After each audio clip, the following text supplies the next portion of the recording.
আসসালামু আলাইকুম, কি অবস্থা? আশা করি সকলে ভালো আছেন। আলহামদুলিল্লাহ, আমিও ভালো আছি।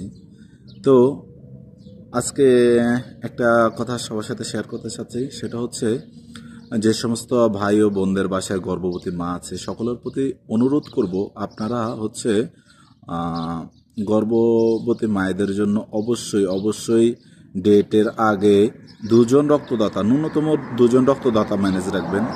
বলা তো যায় না কখন কি সিচুয়েশন থেকে কি হয়ে যায়, তবে বিশেষ করে মহিলাদের জন্য গর্ভ গর্ভবতী মহিলাদের জন্য রক্তের প্রয়োজন বেশিরভাগ সময় হয়ে থাকে। অনেক সময় বিভিন্ন সমস্যার কারণে বা হচ্ছে রক্তশূন্যতা বা বাচ্চার পানি কমে যাওয়া বা হচ্ছে বাচ্চা পেটের ভিতরে উল্টে যাওয়া, এসব সব সমস্যাগুলোর কারণে ডাক্তাররা বেশিরভাগ বলে থাকে দুইজন রক্তদাতা ম্যানেজ করে রাখার জন্য। ইনশাআল্লাহ সকলে চেষ্টা করবেন গর্ভবতী মায়েদের জন্য দুই ব্যাগ রক্তদাতা ম্যানেজ করে রাখার। আসসালামু আলাইকুম।